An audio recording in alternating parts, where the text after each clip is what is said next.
जुड़ी बड़ी खबर आपको बता दें, आज बिहार में पीएम मोदी की जनसभाएं हैं। दोपहर 1:45 में सहरसा में पीएम मोदी जनसभा करेंगे।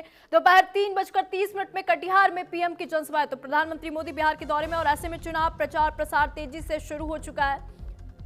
तो आज बिहार के दौरे पर है पीएम मोदी, कई जनसभाओं को संबोधित करेंगे। कटिहार में पीएम की जनसभा है तो वहीं सहरसा में भी पीएम की जनसभा है। तो कल पटना की बात करें तो पटना में प्रधानमंत्री मोदी का भव्य रोड शो था, जिसमें प्रधानमंत्री मोदी ने 14 विधानसभा सीटों को साधने की पूरी कोशिश की थी। तो यहाँ पे अगर हम बात कर ले एनडीए की बात कर ले या फिर महागठबंधन की बात कर ले, सभी और चुनाव प्रचार जो है वो तेजी से शुरू हो चुका है। 4 नवंबर को चुनाव प्रचार थम जाएगा और ऐसे में सभी पार्टियां पूरी ताकत झोंकती हुई नजर आ रही है। तो सहरसा और कटिहार में प्रधानमंत्री मोदी की जनसभाएं हैं। एनडीए प्रत्याशियों के समर्थन में पीएम मोदी वोट की अपील जनता से करेंगे।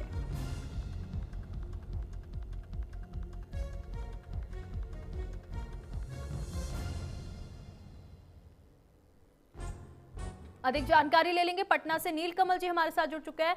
अनिल कमल जी, क्योंकि जिस तरीके से अभी हम देख रहे हैं बिहार में चुनावी माहौल है, चुनाव प्रचार प्रसार की बात कर ले तो तेजी से शुरू हो चुका है। प्रधानमंत्री मोदी लगातार बिहार के दौरे पर है, आज उनका कटिहार में जनसभा होगी तो वहीं सहरसा में भी प्रधानमंत्री मोदी जनसभा को संबोधित करेंगे। क्या कुछ तैयारियां चल रही है, बताइए। बिल्कुल, देखिए कटिहार में सीमांचल का इलाका है, वहां पर आज प्रधानमंत्री नरेंद्र मोदी की बड़ी जनसभा होने जा रही है जाहिर तौर पर। और योगी आदित्यनाथ, इसके अलावा जो अमित शाह हैं केंद्रीय गृह मंत्री, उनकी भी सभा है। बड़ी जनसभा को वो शिवहर में और सीतामढ़ी में वो बड़ी सभा को संबोधित करेंगे। योगी आदित्यनाथ फिर से बिहार पहुंच रहे हैं चुनावी सभा को संबोधित करने। उनके 4 जिलों में कार्यक्रम लगाए गए हैं। पटना में भी एक सभा करेंगे योगी आदित्यनाथ। इसके अलावा नितिन गडकरी का कार्यक्रम लगा हुआ है और प्रियंका गांधी भी यहाँ पर पहुंची हैं जो रोड शो करेंगी अभी रोसड़ा में। तो आज कल चूंकि 4 नवंबर को पहले फेज के चुनाव का अंतिम ये दिन होगा चुनाव प्रचार का, तो लिहाजा आज से पूरी ताकत जो है वो झोंकी गई है तमाम गठबंधन के द्वारा, तमाम पॉलिटिकल पार्टी के द्वारा। तेजस्वी यादव भी आज कई सभाओं को संबोधित करेंगे। तो इस प्रकार से आप देखिए कि ताकत पूरी झोंकी जा रही है इस विधानसभा चुनाव 2025 में जीत हासिल करने के लिए। तमाम नेता, जो बड़े नेता हैं, वो भी लगातार कैंपेनिंग कर रहे हैं यहाँ पर। और जो इस चुनाव की दिशा जो और दशा है वो अब जो है वो बिल्कुल विकास की गति पर किस प्रकार से कौन सा दल ज्यादा आगे चलेगा उसी के ऊपर डिपेंडेंट हो गई है। और सारे जो दल के लोग हैं वो किस प्रकार से विकास करेंगे, किस तरह से उनकी योजना है बिहार को आगे ले जाने की, इसी आधार पर वोट मांग रहे हैं लोगों से। जो मामला जो घटित हुआ था, जो मोकामा की घटना थी, वो अब पीछे छूट चुका है। अब विकास के मुद्दे पर ही तमाम लोग जो है वो वोट मांगने का काम कर रहे हैं। इसके अलावा जो आरजेडी का शासन काल रहा था पिछला 15 साल, वो उसका भी ये पुनरावृत्ति उसकी ना हो, उसके लिए एनडीए के तमाम नेता जो हैं वो जंगल राज की बात कर रहे हैं। तो वहीं दूसरी तरफ महागठबंधन की ओर से भी यह कहा जा रहा है कि 20 साल के नीतीश सरकार में कोई विकास का काम नहीं हुआ, लिहाजा हमारी सरकार आएगी तो 20 महीने में विकास का काम करके जनता के सामने रखेंगे। तो चुनावी कार्यक्रम जो है वो तमाम नेताओं का लगा हुआ है और पूरे जोर शोर से अंतिम के 1-2 दिनों में पूरी ताकत यहाँ दोनों गठबंधन की ओर से झोंकी जा रही है। बिल्कुल नील कमल जी, आपने सही कहा, क्योंकि कल आरा और नवादा में भी पीएम मोदी ने विशाल जनसभा को संबोधित किया था। आप हमारे साथ बने रहिएगा। इसी बीच एक और बड़ी खबर आपको बता दें, आज बिहार के दौरे पर रहेंगे अखिलेश यादव, कई जनसभाओं को संबोधित करेंगे। अखिलेश यादव आज पूर्वी चंपारण, सिवान, कैमूर में जनसभाएं करेंगे। तो अखिलेश यादव भी बिहार के दौरे में है, आज पूर्वी चंपारण, सिवान और कैमूर में जनसभाओं को संबोधित करेंगे। अधिक जानकारी ले लेंगे, हमारे सहयोगी नीलकमल जी लगातार बने हुए हैं। नीलकमल जी, अगर हम बात करें अखिलेश यादव की, तो अखिलेश यादव भी आज पूर्वी चंपारण, सिवान और कैमूर में जनसभाओं को संबोधित करेंगे। क्योंकि बिहार विधानसभा चुनाव की बात कर ले तो उल्टी गिनती शुरू हो चुकी है। अब जनता को रिझाने के लिए नेता जो है जनता के बीच पहुंच रहे हैं और वादों का ये जो दौर है वो भी जारी है। बिल्कुल, देखिए जब पहली सभा को वो संबोधित कर रहे थे अपने अखिलेश यादव, तब उन्होंने कहा था कि बिहार में बीजेपी की ए टीम, बी टीम और पी टीम भी उतरी हुई है मैदान में। पी टीम का इशारा उन्होंने किया था प्रशांत किशोर की टीम से। प्रशांत किशोर की जन स्वराज पार्टी पे उन्होंने कटाक्ष किया था। उन्होंने कहा था कि बीजेपी की पी टीम है ये। तो इस प्रकार से वो चुनाव कैंपेनिंग में उतरे हैं।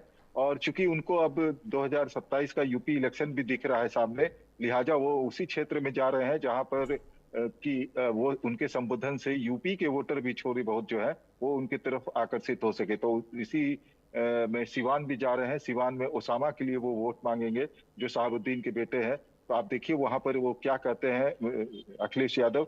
लेकिन यहाँ तेजस्वी यादव की बात लोग सुन रहे हैं। अखिलेश यादव के बातों का उतना प्रभाव नहीं पड़ रहा है। लेकिन अब देखना है कि अखिलेश यादव पूर्व मुख्यमंत्री हैं, उत्तर प्रदेश के बड़े चेहरे हैं, और इस बार लोकसभा के चुनाव में उनकी पार्टी ने बेहतर प्रदर्शन किया था। तो लिहाजा यहाँ पर चुनाव प्रचार में आए हैं। डिम्पल यादव की भी आने की आज संभावना है। तो डिम्पल यादव भी अब साथ में चुनाव प्रचार करेंगी। तो ऐसे में अब यह भी देखना होगा कि तमाम जो पार्टियां हैं अपने अपने क्षेत्र से वो अपने वोटरों को लुभाने के लिए अब किस प्रकार का आज बयान देते हैं अखिलेश यादव, यह भी देखना दिलचस्प होगा। क्योंकि उनके ऊपर भी माफिया को पनपने देने का, माफिया राज्य पनपाने का आरोप लगता रहा है। तो बिहार में वैसे क्षेत्र में जा रहे हैं जहां पर जो आप क्या कहते हैं, वहां पर ओसामा के लिए वोट मांगते हैं, तो वो वहां पे क्या कहते हैं यह भी देखना दिलचस्प होगा। बिल्कुल आपने सही कहा, क्योंकि एक तरफ तो अखिलेश यादव जनसभाएं कर रहे हैं, तो वहीं तेजस्वी यादव का भी बयान सामने आया। उन्होंने कहा कि नीतीश चाचा जो है अब बिहार को चला नहीं पा रहे। तो वहीं जब आरा और नवादा से कल प्रधानमंत्री मोदी ने जनसभा को संबोधित करा तो मंच से एक बड़ी बात कही कि तेजस्वी यादव ने कट्टे की नोक पर सीएम पद को हड़पा है। मतलब जब महागठबंधन में मुख्यमंत्री चेहरे का ऐलान होने वाला था, ठीक उसके एक दिन पहले बंद कमरे के अंदर गुंडागर्दी हुई थी। इस तरीके का जो बयान था, और बड़ी बात प्रधानमंत्री मोदी ने मंच से की।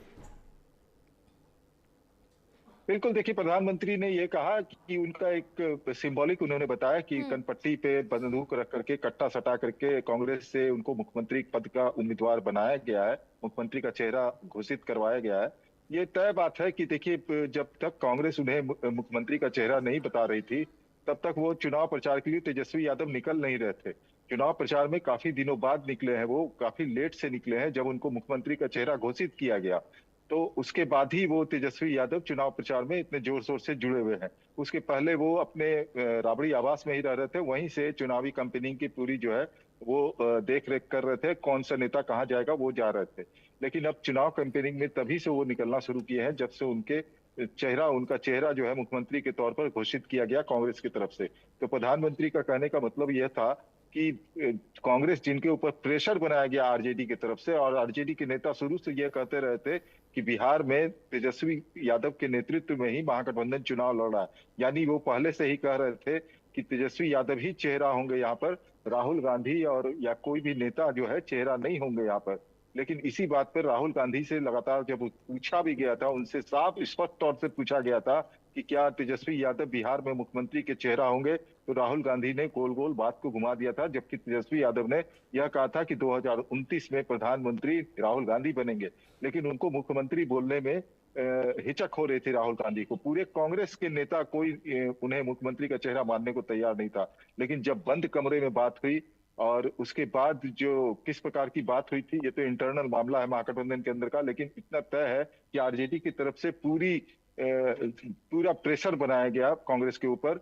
या तो हो सकता था कि वो कांग्रेस महागठबंधन से अलग होकर के चुनाव लड़ने की बात कही हो आरजेडी के द्वारा, ये सब बातें हुई हो। उसके बाद जो है वो होटल मौर्या में पहले प्रेस कॉन्फ्रेंस जो होना था उसके पहले करीब 15-20 मिनट तक कांग्रेसी नेता और तेजस्वी यादव के साथ बातचीत हुई है। उसके बाद लोग नीचे उतरे हैं। मुकेश सहनी की भी बात वहां पर हुई थी कि मुकेश सहनी को डिप्टी सीएम का चेहरा बनाया जाएगा।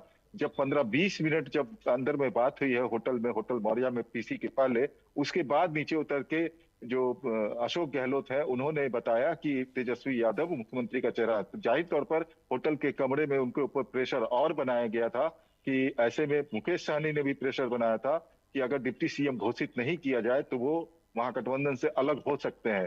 तो महागठबंधन को इंटैक्ट रखने के लिए 4% 2% वोट भी अगर किसी का है वो भी महागठबंधन से ना छिटके, इस कारण से कांग्रेस ने तेजस्वी यादव को मुख्यमंत्री का चेहरा बनाया। तो प्रधानमंत्री ने जो कहा कि कनपट्टी पे कट्टा रख करके कांग्रेस से ये मुख्यमंत्री का चेहरा बताया गया है, तो स्वाभाविक सी बात है कि ये प्रेशर पॉलिटिक्स आरजेडी की तरफ से कांग्रेस के ऊपर की गई। ठीक है नीलकमल जी, आप हमारे साथ बने रहिएगा। इसी बीच एक और बड़ी खबर आपको बता देते हैं। आज बिहार में प्रियंका गांधी जनसभाएं करेंगी। 11 बजे